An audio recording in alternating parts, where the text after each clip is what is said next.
Hello student, आप सभी का हमारे यूट्यूब चैनल एजुकेशन टैलेंट में फिर से बहुत बहुत स्वागत है। उम्मीद कर रहे हैं कि आप लोग बहुत अच्छे होंगे।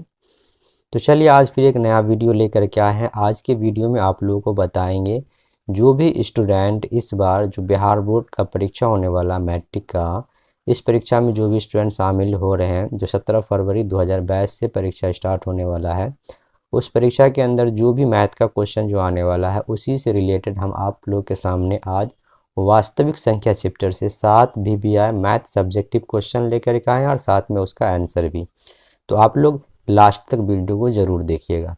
अगर आप लोग हमारे यूट्यूब चैनल पर नए हैं तो सबसे पहले हमारे यूट्यूब चैनल को सब्सक्राइब कर लें और बेल आइकन बटन यानी घंटी को ज़रूर दबा दें।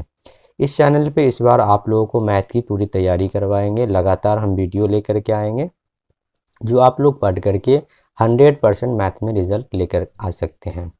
तो आज हम आप लोगों को सब्जेक्टिव क्वेश्चन बताएंगे। आगे वाले वीडियो में फिर आपको सब्जेक्टिव के साथ साथ ऑब्जेक्टिव भी क्वेश्चन बताएंगे। इसलिए आप लोग हमारे यूट्यूब चैनल को सब्सक्राइब कर लें और बेल आइकन बटन यानी घंटी को ज़रूर दबा दें कि नया वीडियो जब लेके आएंगे तो आपके पास एक नोटिफिकेशन पहुँच जाएगा। तो चलिए आज का क्लास स्टार्ट करते हैं। आज के वीडियो में आप लोगों को 7 VBI क्वेश्चन बताएंगे वास्तविक संख्या चैप्टर से। उसका पहला नंबर क्वेश्चन देखते हैं। फर्स्ट नंबर क्वेश्चन ध्यान से देखिएगा। पहला नंबर क्वेश्चन आपके सामने में जो नोट किए हैं, क्वेश्चन में लिखा गया है 3825 को अभाज्य गुणनखंडों के गुणनफल के रूप में व्यक्त कीजिए। ये 3825 को अभाज्य गुणनखंडों के गुणनफल के रूप में व्यक्त करने के लिए कहा जा रहा है। ध्यान से देखिएगा इसको हम लोग किस तरह बनाएंगे। तो सबसे पहले हम इसको बनाएंगे इस तरह। जब भी आप बिहार बोर्ड में जो एग्ज़ाम देने के लिए जाइएगा तो जो भी क्वेश्चन का आंसर दीजिएगा पहले इसको इसी तरह लिख लीजिएगा। आंसर नंबर 1, जितना भी नंबर रहेगा, जो भी नंबर रहेगा क्वेश्चन का उसका नंबर दे देंगे। यानी इसका मतलब ये हुआ कि हम 1 नंबर क्वेश्चन का आंसर यानी सोल्यूशन दे रहे हैं। ध्यान से देखिए, सबसे पहले यहाँ पे हम लोग लिखेंगे 3825 और इसके आगे ये बराबर का चिन्ह देंगे। अभाज्य गुणनखंडों के गुणनफल के रूप में व्यक्त करना है तो अभाज्य गुणनखंड भी यहीं सामने में कर लेना है, कॉपी के दाएं तरफ। ध्यान से देखिएगा, लास्ट में 5 है तो 5 से इसमें भाग लगेगा, क्योंकि अभाज्य संख्या सबसे छोटी 2 होती है, फिर 3 होता है, फिर 5 होता है। तो 2 से तो भाग नहीं लगेगा, ना 3 से लगेगा, 5 से पहले भाग करते। 3 से ही भाग लग सकता है पर हम लोग लास्ट में 5 देख करके ही पहले 5 से ही भाग कर लिए। 5 सत्ते 35, 38 से 35 गया 3, 3 पर 2 32, 5 छक्के 30, 2 पर 5 पंचे 25, फिर लास्ट में 5 है, फिर 5 से ही पहले भाग कर लेते हैं। 5 एकन 5, 7 से 5 गया 2, 2 पर 6 26, पंचे 25, 26 से 25 गया 1, 1 पर 5, 5 दिया 15। अब इसमें 3 से भाग लगेगा, 3 से भाग करते हैं, 3 पंचे 15 और 3 एकन 3, फिर इसमें 3 से भाग करते हैं। ध्यान से देखिएगा, 3 एकन 3, 2 पर 1 21, 3 सत्ते 21।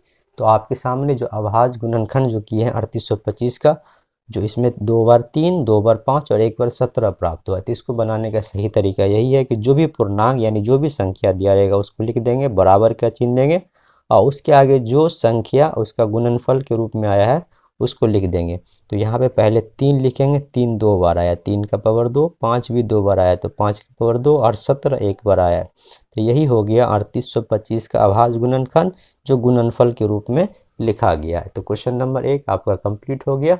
अब आगे देखिए क्वेश्चन नंबर 2 बता रहे हैं। ध्यान से देखिएगा, क्वेश्चन नंबर 2 आपके सामने नोट कर दिए हैं। क्वेश्चन नंबर 2 में लिखा गया है अभाज्य गुणनखंड विधि द्वारा 12, 15 और 21 पूर्णांकों के HCF यानी मौसा और LCM यानी लौसा ज्ञात कीजिए। इसको भी किस तरह बनाएंगे ध्यान से देखिएगा। पहले लिखेंगे आंसर नंबर 2, 2 नंबर का आंसर दे रहे हैं। सबसे पहले अभाज्य गुणनखंड विधि द्वारा कहा जा रहा है तो 12, 15 और 21 का अभाज्य गुणनखंड करेंगे। पहले 12 का अभाज्य गुणनखंड करते हैं। ध्यान से देखिएगा, 12 में 2 से भाग लगेगा, 2 छक्के 12, फिर 2 से 6 में भाग करेंगे, 2 तिया 6। तो आपका 2 आ गया 2 बार और गुने 3। 12 का अभाज्य गुणनखंड किया जिसमें 2 2 बार आया और 3 1 बार आया। फिर आगे बढ़ते हैं, आगे क्या है 15। 15 का अभाज्य गुणनखंड करेंगे, यहाँ लिखेंगे 15। 15 का अभाज्य गुणनखंड कीजिएगा तो 15 में 2 से तो भाग नहीं लगेगा, 3 से लगेगा, 3 पंचे 15। तो यहाँ लिखेंगे 3 गुने 5। 12 और 15 का अभाज्य गुणनखंड कर लिए हैं। अब 21 का करेंगे तो लिखेंगे और 21।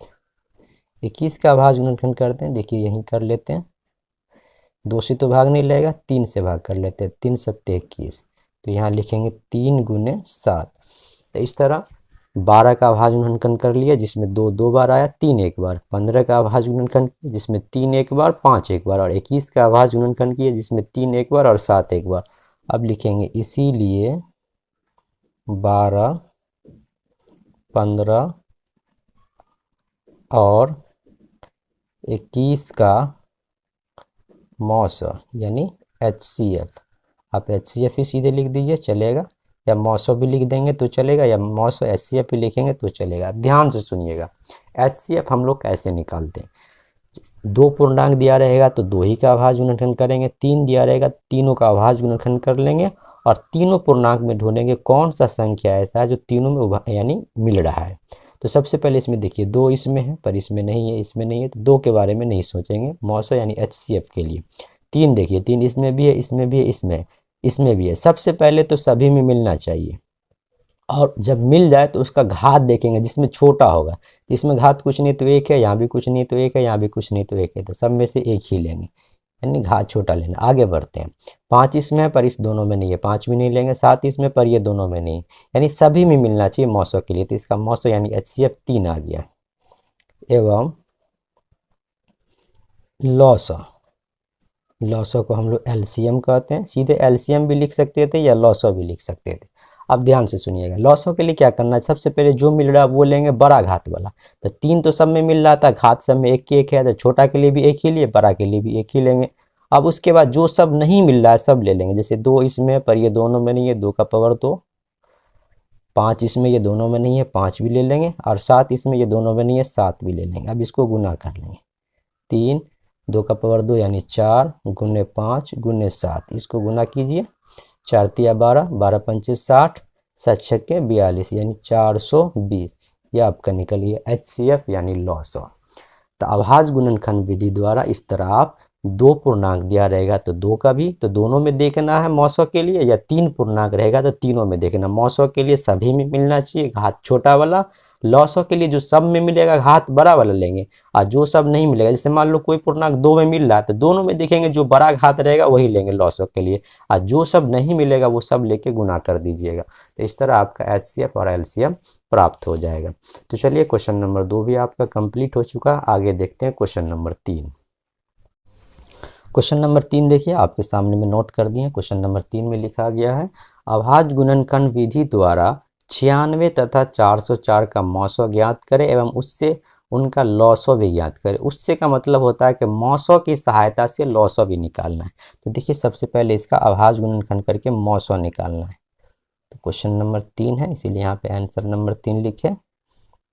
96 का अभाज्य गुणनखंड कर लेते हैं।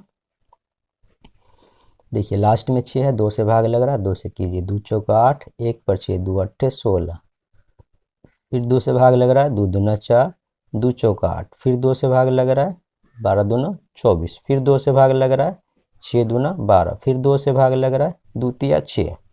तो यहाँ 96 में 2 कितना बार आया, 5 बार। तो 2 का पावर 5 गुने 3 कितना बार आया, 1 बार, यानी 3 लिखे। अब 3 एक बार आया तो उसका पावर आप 1 लिख सकते हैं, नहीं भी लिखेंगे पावर कुछ भी नहीं रहता है तो 1 रहता है। सही है।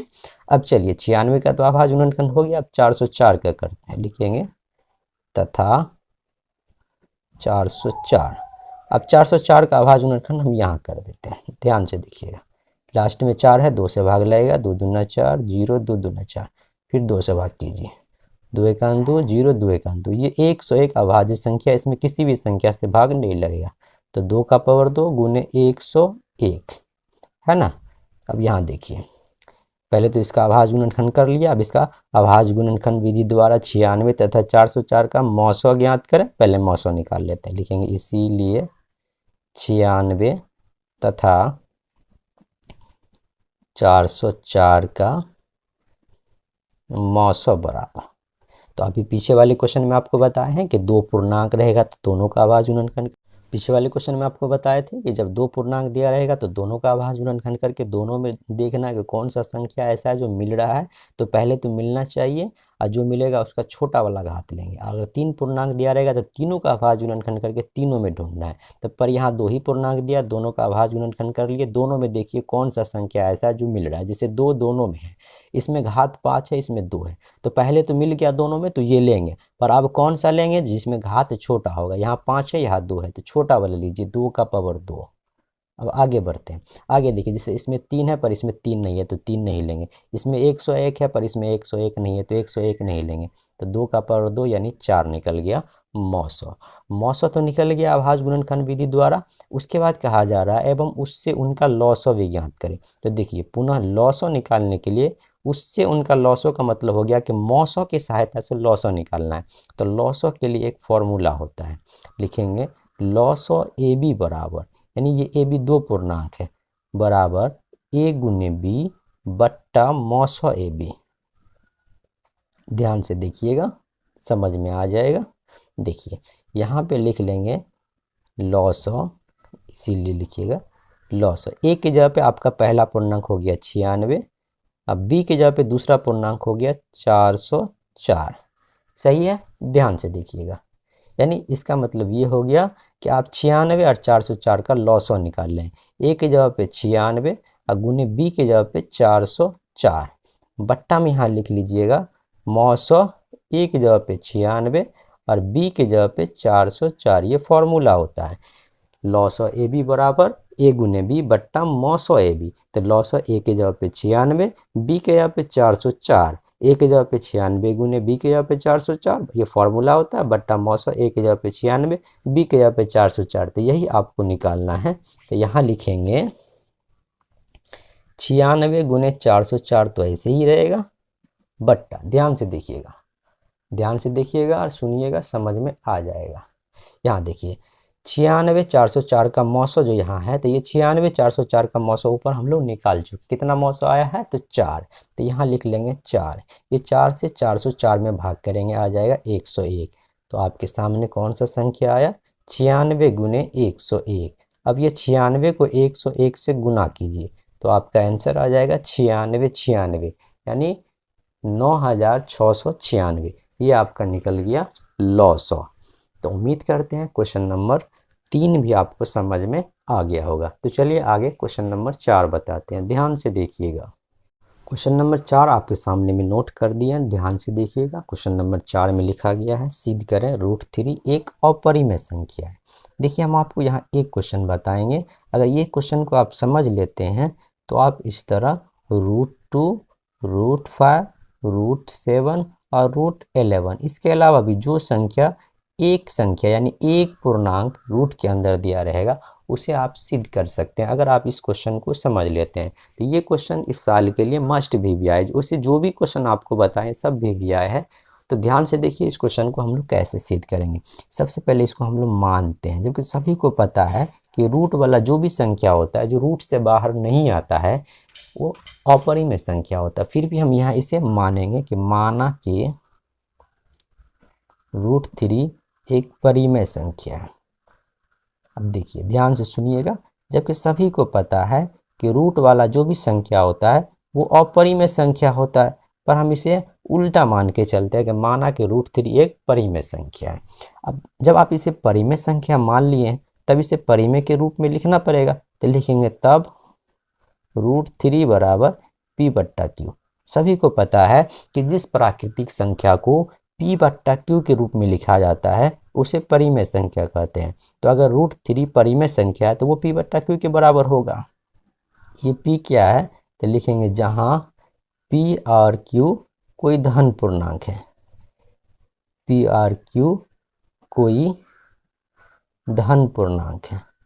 ध्यान से देखिएगा और सुनिएगा और समझिएगा, जिसका कोई भी उभयनिष्ठ गुणनखंड नहीं है, जिसका कोई भी उभयनिष्ठ गुणनखंड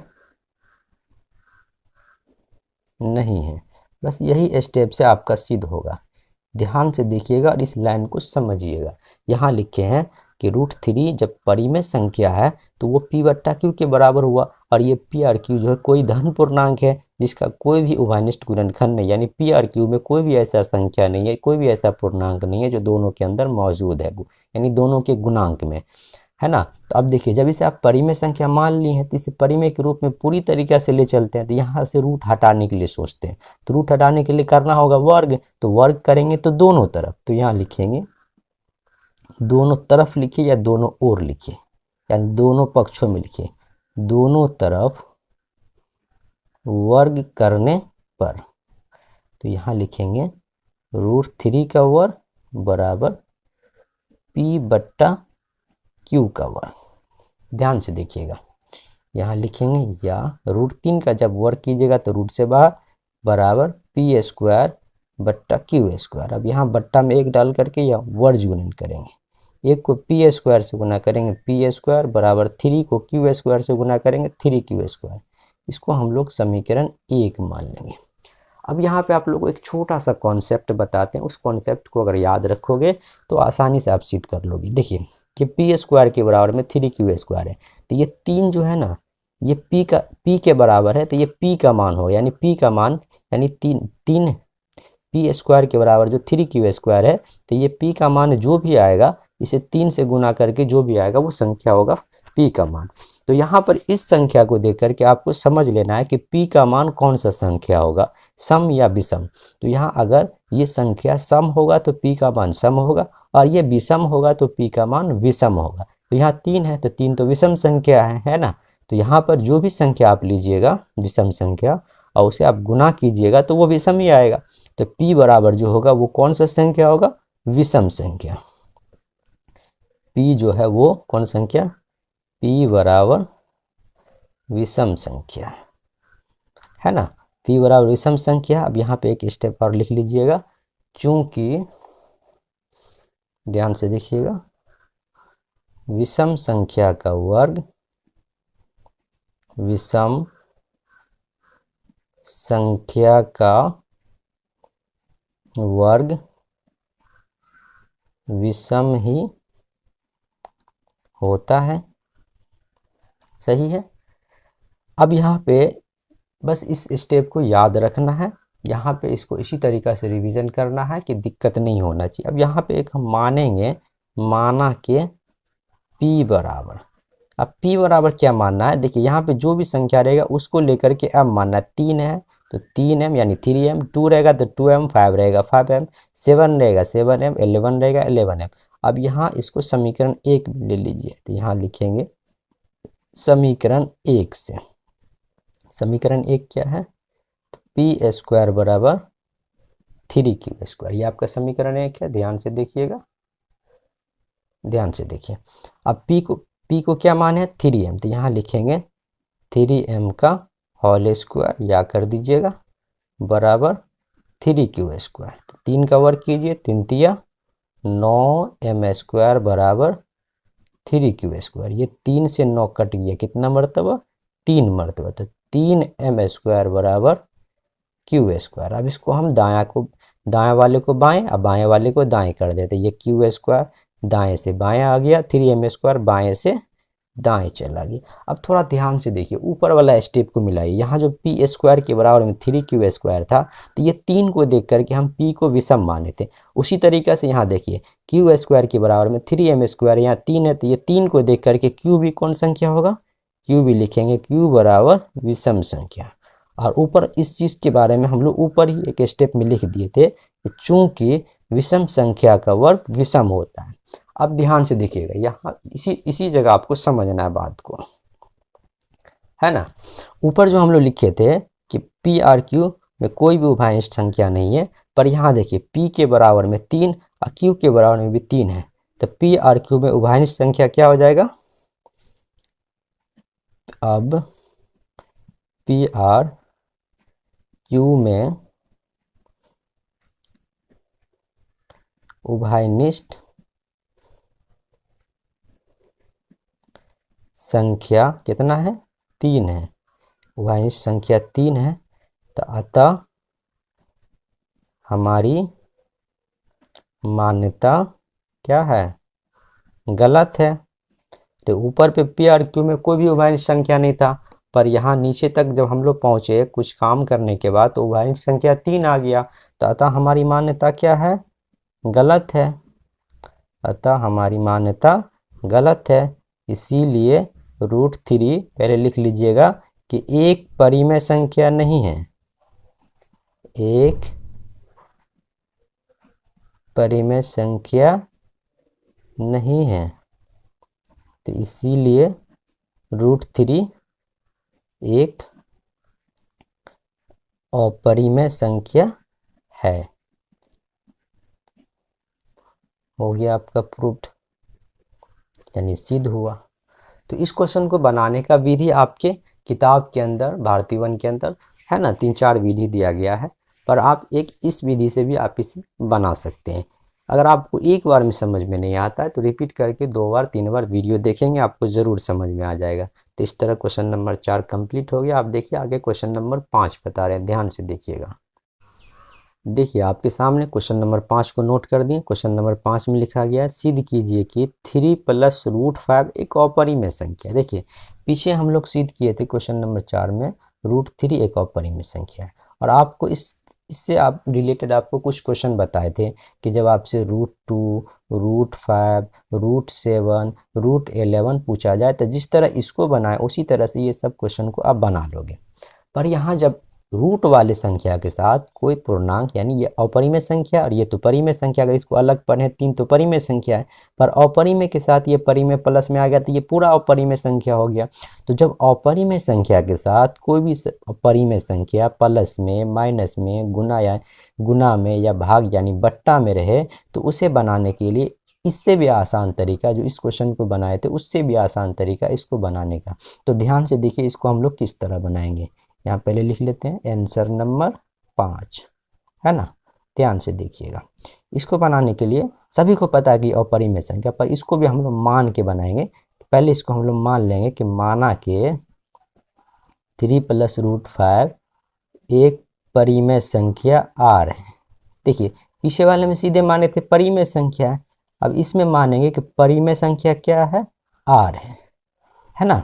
इसमें मान लेंगे कि माना कि जो भी रहेगा, देखिए अगर इसको इस तरह पूछता है 2√2, 1/√2 है ना, 2 + 2√5 ऐसा कोई भी संख्या रहे, जब ये रूट वाले संख्या के साथ कोई अतिरिक्त संख्या गुना में, भाग में, प्लस में, माइनस में ऐसा कोई भी संख्या आवे तो उसे परिमेय संख्या तो मानना, पर परिमेय संख्या r मानना, सही है।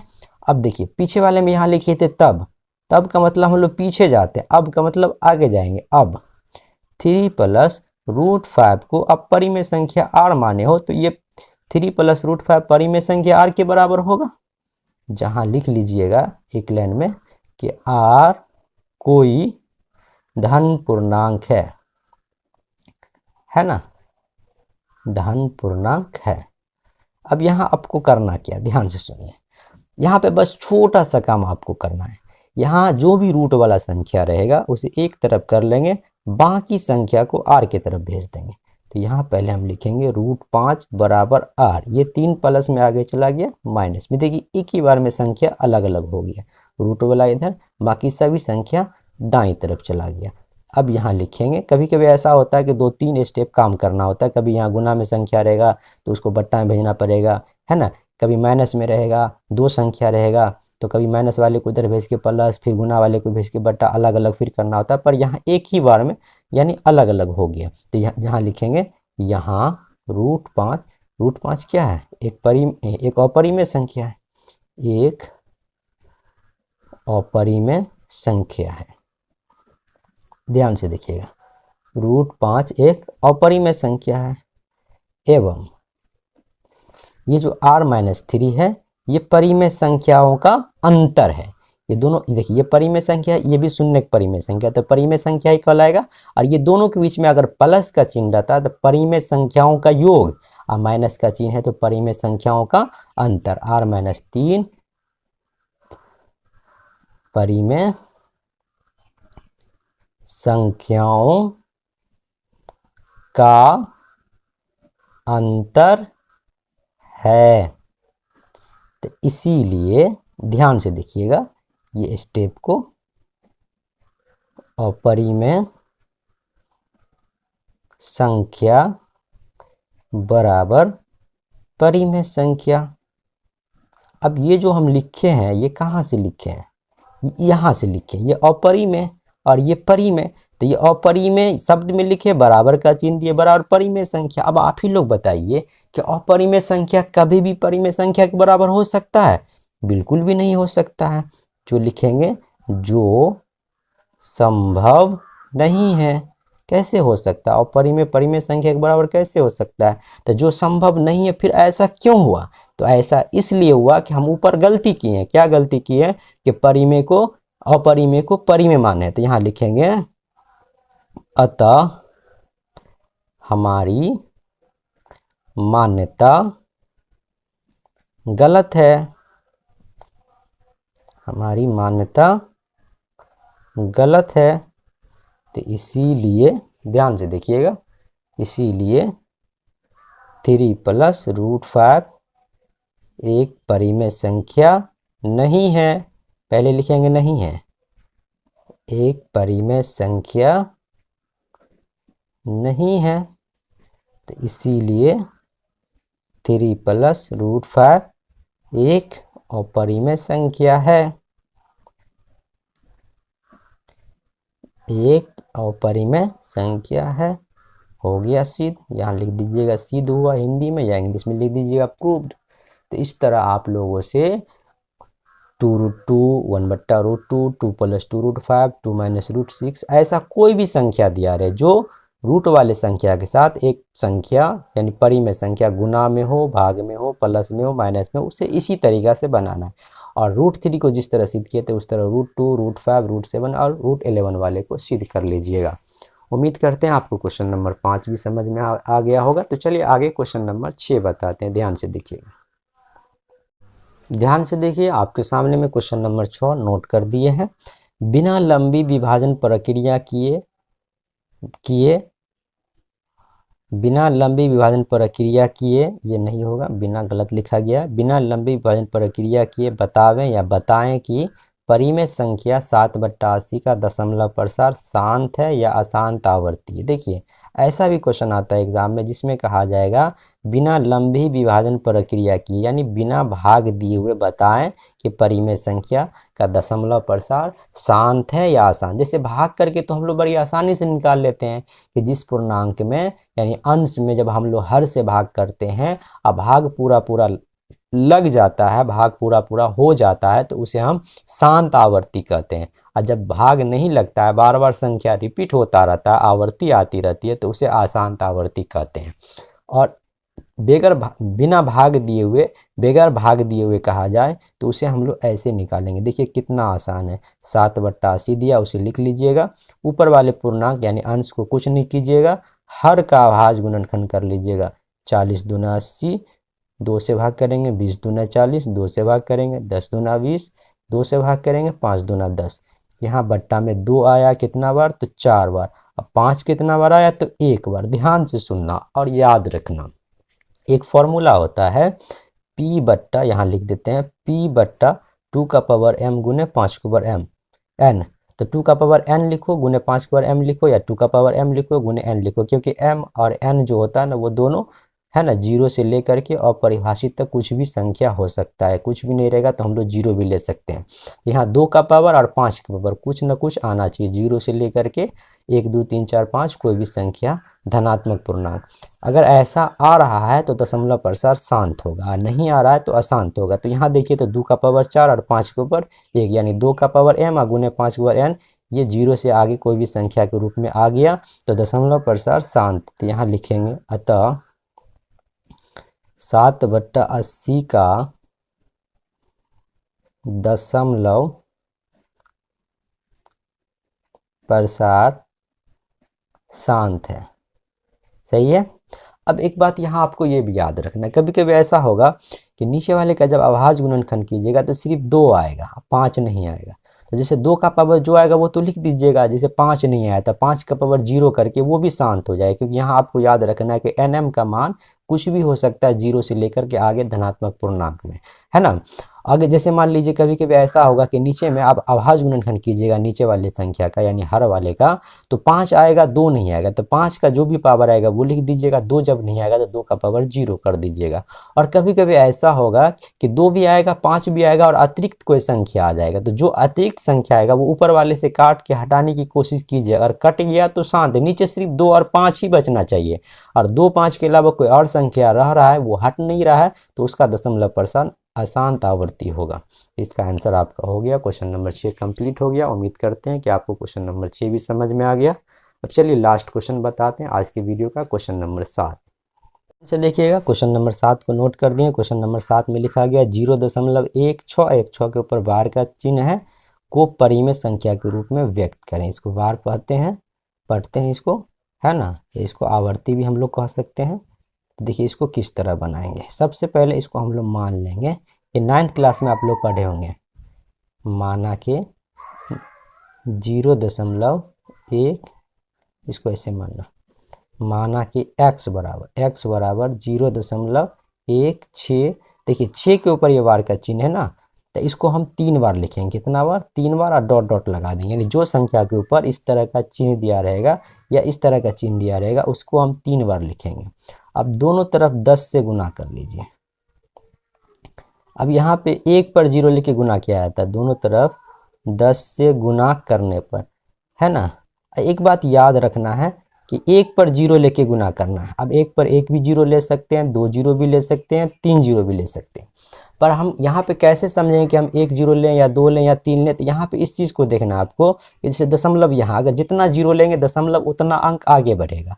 अगर 1 0 लीजिएगा तो दशमलव 1 अंक आगे बढ़ जाएगा, 2 लेंगे तो 2 अंक। तो ये देखना है कि यह दशमलव आगे बढ़ने के बाद ये 6 यानी जो भी संख्या है उसमें कोई तरह का परिवर्तन तो नहीं हो रहा है। जैसे कभी कभी ऐसा होता है, जैसे आपको दिया रहेगा 2.24 पे वार का चिन्ह, तो जैसे मान लीजिए हम इसको ऐसे लिखेंगे 0.242424। अब यहाँ जैसे मान लीजिए 10 से गुना कीजिएगा तो 1 0 बनेगा इधर, तो देखिए इसमें क्या हो रहा है कि 2 4 में 2 इधर आ रहा है, 4 इधर, तो गड़बड़ हो रहा है। तो इसीलिए इसमें 1 0 नहीं 2 0 लेके गुना किया जाएगा। यहाँ पे 100 से गुना करेंगे तो यहाँ दशमलव आ जाएगा, 2 4 पूरा इधर आ जाएगा, पर इसमें तो ऐसा कुछ हो नहीं रहा है। गुना कीजिए, 10 को 1 से गुना कीजिएगा 10x।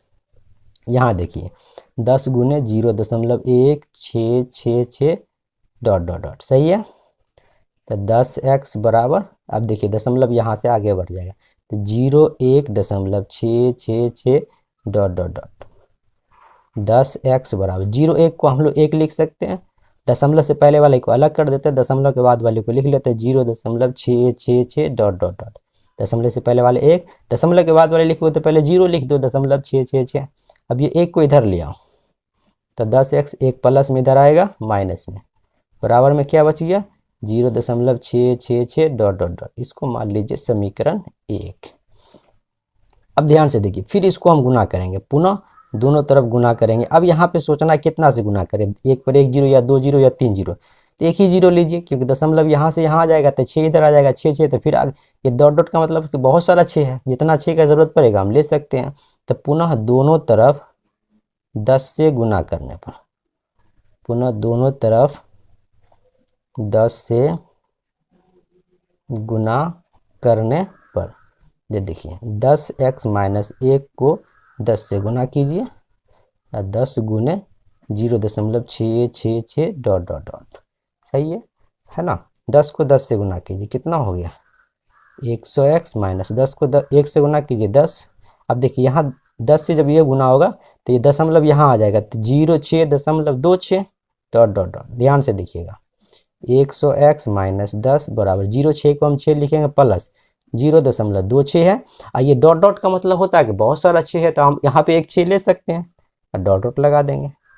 100x माइनस 10 बराबर 6 रहने दीजिए प्लस ये 0.666 को देखिए क्या माने हैं समीकरण 1, 0.66 डॉट डॉट किसके बराबर है, तो 10x माइनस 1 के बराबर। यहाँ से इसके बराबर ये है, तो ये मान उठा करके इसके जगह पे लिख दिया। अब x वाले को एक तरफ कर लीजिए, तो 100x 10x प्लस में इधर आएगा माइनस में, बराबर 6 से 1 घटा दीजिए 5, ये 10 माइनस में इधर आ जाएगा तो क्या हो गया प्लस में। समझ में आ रहा है। 100 से 10 घटा दीजिए 90x बराबर 10 में 5 जोड़ लीजिए 15, इसीलिए x बराबर 15, और ये 90 चला गया बट्टा में, 15 छक्के 90, 1/6। अतः ये आपका P/Q के रूप में व्यक्त हो गया, P/Q बराबर 1/6। यही हो गया आपका आंसर। तो उम्मीद करते हैं कि आप लोगों को क्वेश्चन नंबर 7 भी समझ में आ गया होगा। तो आज की वीडियो में जो आपको 7 VVI मैथ का सब्जेक्टिव क्वेश्चन बताए हैं, जो 2 अंक स्तरीय क्वेश्चन था, आप लोगों को अगर समझ में आ गया है तो सबसे पहले वीडियो को लाइक कीजिए, कमेंट्स कीजिए और शेयर कीजिए। अगर आप लोग चैनल को सब्सक्राइब कीजिएगा, लाइक कीजिएगा, वीडियो को शेयर कीजिएगा, सब्सक्राइबर बढ़ेगा, लाइक बढ़ेगा, कमेंट्स आएगा, है ना, वीडियो पे व्यू आएगा, तो फिर हमको भी थोड़ा वीडियो बनाने में अच्छा लगेगा। तो इसलिए सबसे पहले आप लोग वीडियो को शेयर कीजिए कि जो बच्चा इस बार मैट्रिक का एग्ज़ाम दे रहा है उसका फ़ायदा हो जाए।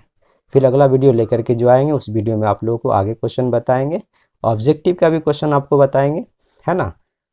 तो चलिए आगे वाले वीडियो में आप लोग से फिर से मिल रहे हैं।